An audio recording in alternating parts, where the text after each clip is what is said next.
In the spring of 2022, when the Library of Congress prepared to digitize several sealed crates stored untouched since World War II, no one expected they would uncover a classified journal describing the most improbable American espionage mission ever attempted.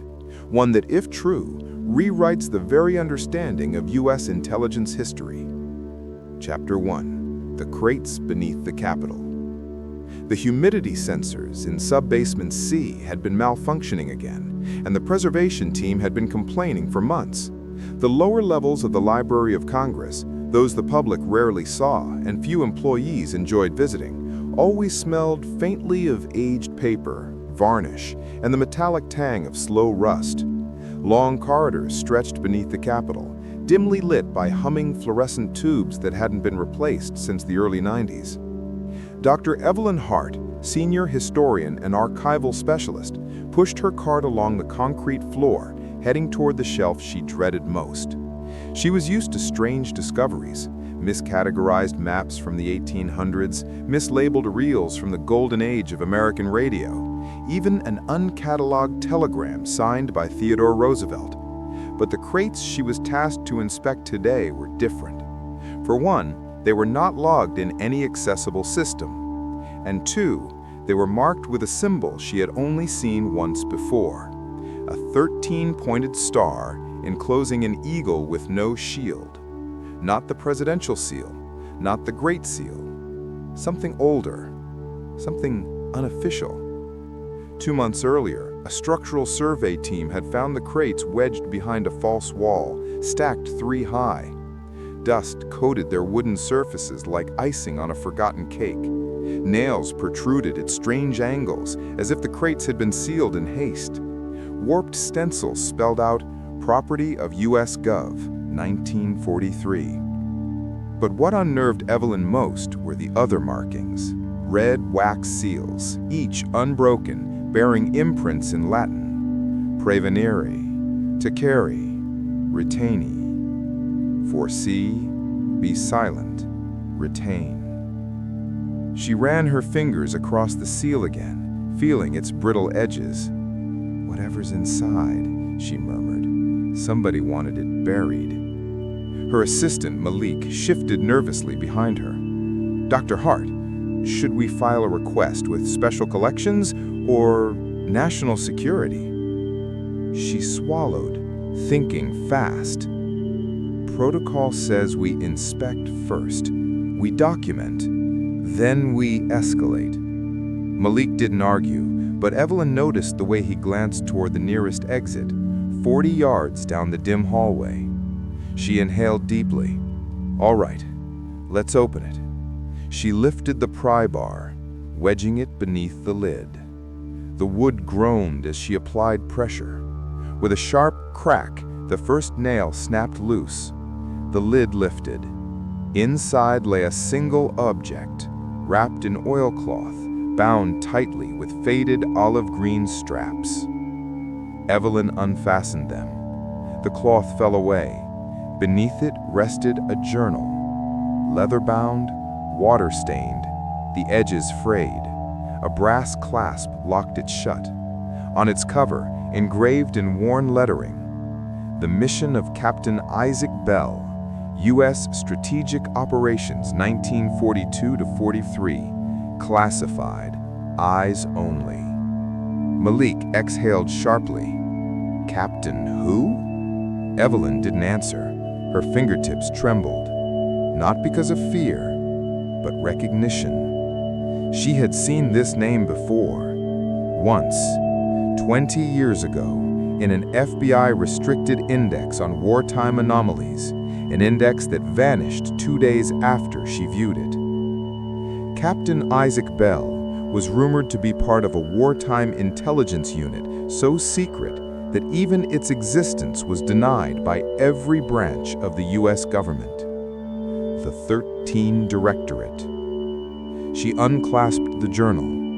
Dust rose as she opened to the first page. What she read inside would haunt American history and unravel everything she thought she knew about World War II. Chapter 2. The Lost Soldier. December 1st, 1942, somewhere in Virginia. The journal entries began with a shaky hand as though written during transit. If this record survives me, let it be known that I acted under direct orders from men whose names history will never be permitted to record. Captain Bell described himself simply, age 31, former archaeologist from the University of Chicago, turned wartime intelligence officer. Recruited in 1941 after Pearl Harbor, he was assigned to a branch that operated under no official designation. The Directorate did not appear in military records. It had no insignia, no uniforms, no formal chain of command. Its operatives were selected for unusual skills: linguistics, anthropology, cryptography, obscure sciences, and even unconventional mental acuity. Bell wrote, "We were told we existed for the defense of the Republic against threats deemed improbable yet plausible, threats that history would never make room for." Evelyn swallowed hard. She turned the page. The handwriting became steadier. Bell described arriving at Camp Artemis, a covert training facility hidden along the Blue Ridge Mountains. Unlike other wartime camps teeming with recruits, Camp Artemis held fewer than 60 men and women. Their training was not merely physical. They learned to examine artifacts, decode ancient scripts, identify symbols spanning millennia, Sumerian, Mayan, Norse, and even obscure pre-colonial North American markings. Then came the strangest detail. We were repeatedly briefed on a civilization that supposedly predates all known cultures on the American continent. Malik leaned closer. "Sounds like conspiracy stuff." "Unless it's true," Evelyn whispered. She turned the page. Chapter 3. The Artifact from Greenland. The next section of the journal was longer, pages of detailed descriptions, sketches, and coordinates. According to Bell, his mission began after a U.S. weather station in Greenland reported an unusual discovery beneath a melted ice shelf. A patrol found a metal object lodged in a crevice, an object of non-German, non-American origin. The metal was unfamiliar, the engravings older than any known writing system. Bell's sketches showed symbols resembling a hybrid of Paleo-Eskimo, Proto-Canaanite, and even something entirely alien to known linguistics. The weather station radioed Washington. Within days, the Directorate deployed. Bell was assigned command of a small retrieval team of 5, 2 linguists, a geologist, a radio officer, and an expert in metallurgy imported quietly from MIT. Their orders? Retrieve the artifact, decipher its markings, determine if Axis powers had any connection. Above all, prevent it from becoming public knowledge.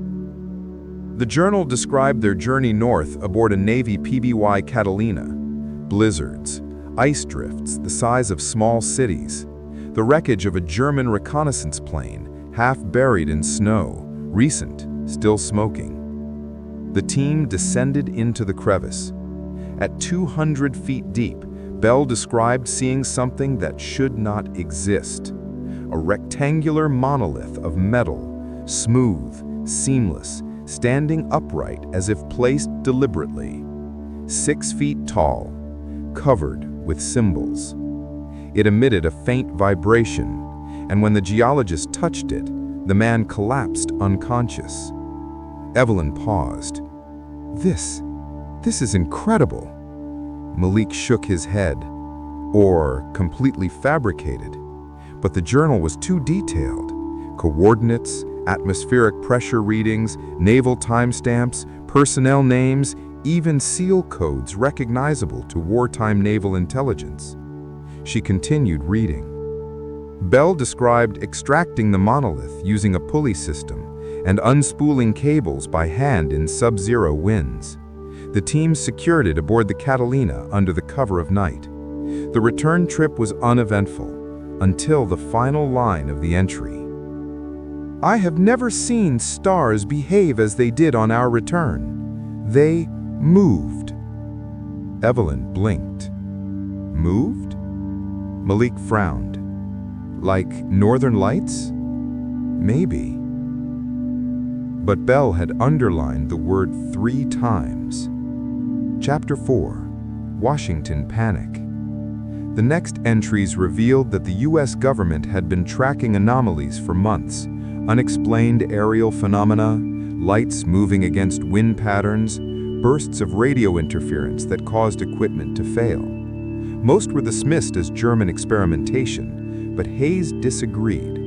In the journal, Bell quoted Hayes, "Germany is not the threat we fear most.